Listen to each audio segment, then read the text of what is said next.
তুমি মাকে মির্জাফর বলেছো, এটা কি তুমি ঠিক করেছো? আমি তো নিজে থেকে বলিনি, সে আমাকে বলল আমি কি মির্জাফর। আমি বলেছি হ্যাঁ। হ্যাঁ বললে কেন, না বলতে পারলে না? মা কত কষ্ট পেয়েছে, কত কান্না করেছে। দেখ মুন্নি, তোকে আমরা বিয়ে দিয়ে দিয়েছি, তোর একটা নতুন সংসার হয়েছে, তুই তোর সংসার ফেলে আমাদের সংসারে কেন নাক গলাতে আসিস? এটা তুমি কি বললে বাবা? তুমি এরকম কথা বলতে পারলে? আমার যদি 10টা কলিজা থাকতো সবগুলোতে আগুন লেগে যেত তোমার এই কথা শুনে। আমি কি তোমার মেয়ে না বাবা? হ্যাঁ, তুই আমাদের মেয়ে, এই বাড়ির মেয়ে। মেয়েরা বিয়ে হলে পরে বাপের বাড়ি ছেড়ে অন্য বাড়িতে চলে যায়, সেখানে একটা সংসার গড়ে, এটাই সংসারের নিয়ম। তাই বলে কি আমি আমার ঘরে আসতে পারবো না? আমি আমার এই পরিবারের কোনো ব্যাপারে কথা বলতে পারবো না? কথা বলার দরকার না পড়লে কথা বলবি কেন? তোর কি ধারণা যে আমরা এই বাড়ির এতগুলো মানুষ মিলে আমাদের সংসার চালাতে পারছি না? তোর কথা মতো আমাদের সংসার চলবে?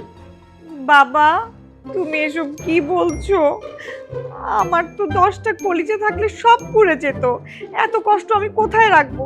সেগুলোর জন্য আমার আলাদা করে 10টা গুদাম লাগবে। তুই হয়েছিস তোর মার মতো, সব বিষয়ে নাক গলাস, তিলকে তাল করিস। আমি বুঝি না এসব করে তোরা কি সুখ পাস। আমার ছেলেগুলো তোর মতো হয়নি, এটা আল্লাহর রহমত।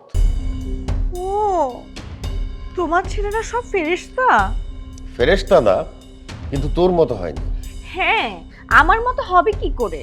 আমার কি তোমার ছেলেদের মতো যোগ্যতা আছে? আমরা না হয় তিলকে তাল করি, আর তোমার ছেলেরা তালকে তিল করে। তাই তো তাদের কোনো কিছুই তোমার চোখে পড়ে না।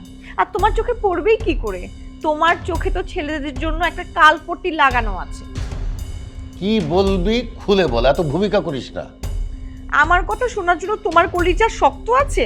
হ্যাঁ, তোমাদের ছেলেদের কথা শুনলে তোমার কলিজা কাবাব হয়ে যাবে। কি হয়েছে সেটা বল, আমার কলিজার কথা তোকে ভাবতে হবে না। ঠিক আছে, তাহলে শোনো। তোমার মেজো ছেলে, সে তো তার বসের সাথে, ছি, ছি, ছি, ছি, ছি, আমি বলতেও পারছি না, তুমি বুঝে নিও বাবা।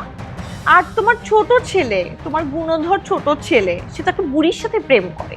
বুড়ির আবার একটা হাজবেন্ডও আছে, সে সিঙ্গাপুরে কোমায় আছে।